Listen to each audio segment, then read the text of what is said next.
dadka qaarkood ay galaan waxaa ka mid ah iyadoon beledkii laga soomanayn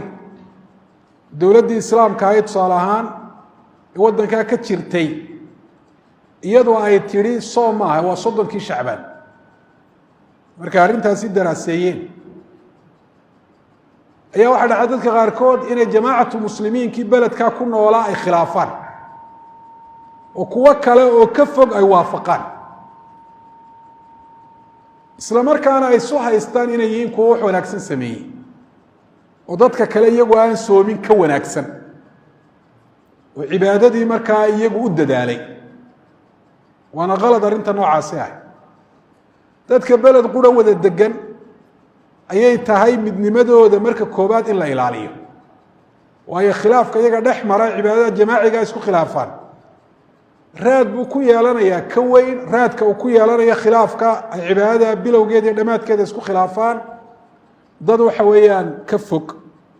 oo muslimiin oo meel kala degan waktigii nebiga waktigii saxaabadana ridwaanullahi calayhim way dhacday in soomka la kala hor bilaabo sida muslim uu ku wariyey saxiixiisa cabdullaahi ibnu cabaas waxaa u yimi nin shaam ka yimi abu kurayb oo taabici ah markaa wuxuu sheegay waktiguu mucaawiya ahaa amiiru lmuminiin in jumcihii soomka la bilaabay shaam oo amiiru lmuminiin iyo dadka la joogaa maalinkii jumcaha ay soomka ka bilaabeen cabdullahi ibnu cabaas radi allahu canhu wuxuu yihi walaakinana ra'ayna alhilaala fi الsabt falaa nazaalu nasuumu xataa naraahu aw nukmila alcidda lakiin anagu maana arag jimcihii sabtidii baan anagu aragnay markaa soomka waanu wadaynaa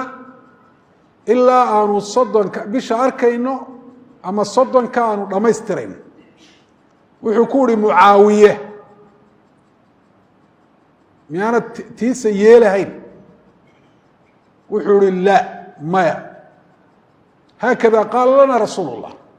sidaasuu nagu yihi rasuulka ilaahay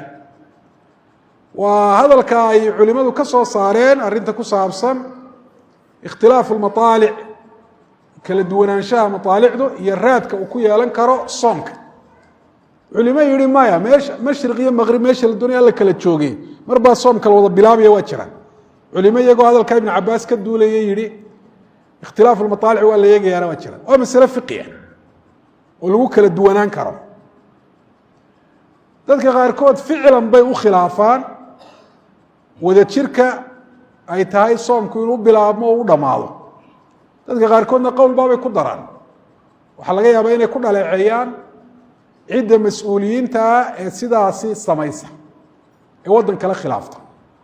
innagu tusaale ahaan axad baynu soomka bilownay waddamo kalena sabtidii bay bilaabeen culimo ayaa wasiirku uu fadhiisiiyey kole anuu kumaan jirin 10 sheekh ragga odayaalo waaweyn iyo dhalinyarba leh iyagaa ku qanci waayey soomka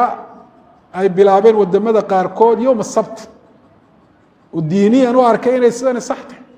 xataa adiga hadday kula khaldan tahay inaad waafaqdo oo jamaacada aad ilaaliso mar haddaanay masaladu ahayn masale nas khilaafsan masale ijtihaadiya ru'yadii ma sugnaatay mise may sugnaan ku saabsan sidaas ayaa waajib kugu ah in lagu dhaleeceeyo masaa-isha noocaasa culimada iyo mas-uuliyiintana oo bisha ramadaan dhexdeeda dadka qaarkood ay caytamaan iyaduna waa dembi weyn oo foolxumo ah sida dadka qaarkood ay yidhaahdeen dadkii muslimiintaa baynu ka hadhnaynaa waaqiciyan hadalkaasi sax uma aha waayo tirada muslimiinta marka la eego tirada muslimiinta ee u badani axaddii bay soomka bilaabeen oo innagay mari nala bilaabeen marka tiro ahaan loo eego maaha waddamo tirada muslimiinta inta yar baa soomka bilowday yowma sabt waddamadii muslimiinta u tiro badnaa sida malaysiya indonesiya